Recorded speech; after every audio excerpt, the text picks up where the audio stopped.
Welcome to the video. In today's video, we will dive into the world of mythology and talk about top 10 gods of war. You will know their history and attributes. Number 10. Tyr, the one-armed deity of Norse pantheon. He was an Aesir tribe member who personified battle and carnage. He was also recognized, rather strangely, as a bringer of justice and order. Tyr's inconsistent personality is primarily due to the lack of information about him. Tyr, who is often connected with Norse mythology, was originally a Germanic deity during the early decades of the Common Period. Tyr was more than simply a fearless warrior. He was also a wise teacher and defender of justice. Tyr's most conspicuous feature was his missing right hand or arm, which was usually represented as a severed at the wrist or forearm. Fenrir, the vicious giant wolf spawned by Loki, had also swallowed his missing leg. Number 9. Ullr. Ullr was an Old Norse god who existed before the Vikings, but was also mentioned in the Viking religion and mythology. Ullr was a deity of winter wilderness, who was associated with snowshoes.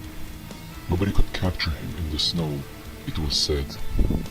He was also portrayed as traveling water on magical balloons, which has been interpreted as a metaphor for skating across the frozen lake. Ullr was also the god of hunting. Ullr was likewise regarded as an exceptional fighter, particularly in a single battle by the Vikings. In fact, Vikings would summon Ullr before engaging in a fight for good luck. Number 8. Triglav. Triglav would signify three ultimate gods, which is why he was shown as a figure with three heads. These three faces belonged to gods Perun, Svarog, or Desbog in early versions of the narrative. There is no specific description of Triglav's picture. One of the interesting aspects of this deity is his association with the number 3. Number 7. Mars. Mars was a god of battle and war, and agriculture protector of the ancient Rome. Mars was a god of battle and war, and an agriculture protector in the ancient Roman religion and myth, a combination that was common in early Rome. He was also the son of Jupiter and Juno, and he was the most famous of the military gods in Roman army mythology. The majority of his festivals were celebrated in March, the month named after him, and in October, which began the military campaigning season that finished the crop season. Mars was eventually connected to the Greek deity Ares and became associated with him. He was also a tutelary deity of Rome, and as the fabled father of its founders, Romulus and Romans, were thought to be descended from Mars. It was also said that he was capable of freely manipulating entire army forces. Number 6. Tano Ashanti. He appears to be a large, powerful warrior, armed with Ashanti weaponry, such as a kurifana, a spear, a bow, and a pistol, known as Kadoa. He is one of the most powerful deities in the Akan pantheon of gods. Unlike other deities of war, like Ares or Mars, he is in rivalry with the god of death. Despite his reputation as the god of war and struggle, he has been shown to be forgiving, since it has stated that if a witch confesses and vows to reform, he would forgive her. He will endeavor to find a peaceful solution to the fight because he values life.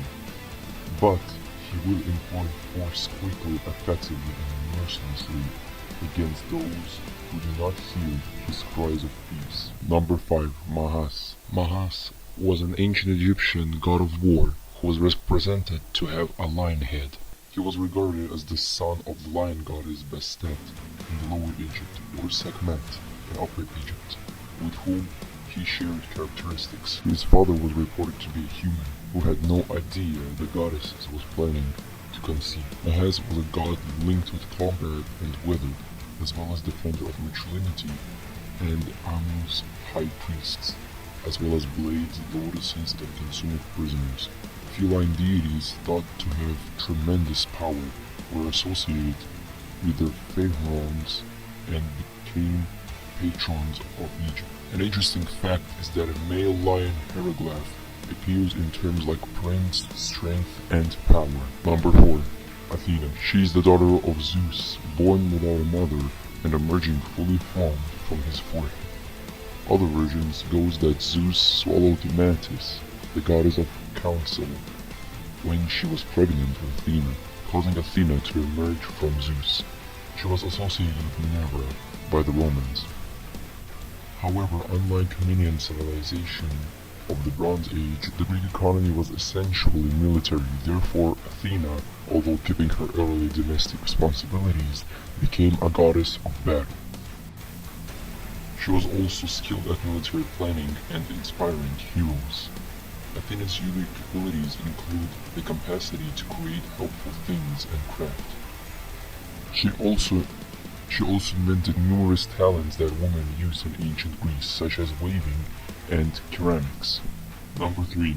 Ishtar, the Phoenician goddess of love, sex, and war, and hunting, who developed from the Mesopotamian deity Ishtar. After her arrival in Egypt, she is frequently shown with horses and chariots, as well as a beautiful naked woman, sometimes with wings or horns, as she was in Phoenician areas, which also identified her with the doe, bee, and lion. Prior to her arrival in Egypt, she was linked with battles in the Levant, but myths about her mainly stress her hunting prowess and parts of her associations with battle and the deity El. Number 2. Anhor. He was a deity of battle and hunting in ancient Egypt. He was the patron of ancient Egyptian army and the personification of royal soldiers, but he was also symbolized as man's creativity. Therefore, he was not necessarily a violent deity.